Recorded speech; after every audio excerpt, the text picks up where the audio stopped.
Короче, bundan oldingi qo'ygan istoriyalarimda bir ikkita sponsorchalarni gapirdim.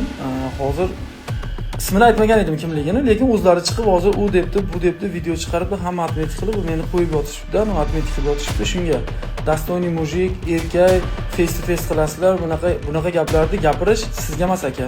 Bu birinchidan. Nimaga siz parod qilib bo'lgansiz. Siz xotiningizni hijobini yechtirib ko'chaga olib chiqib qo'ydim, mana avtosalonga qo'yib qo'ydim deb xotiningizni reklama qilib bo'lgan odamsiz aka. Shu gaplarni gapirmay dedim. Indamay turdim, yana o'zingiz boshladingiz aka. Xo'p, akalarga chiqibsiz, Rashid akalarga chiqibsiz, telefon qilishni boshla qildi. Bo'ldi, bu videolar chiqarish shart emas edi. O'zingiz chiqardingiz, gapirdim. O'zingiz gapingizga ответ bu.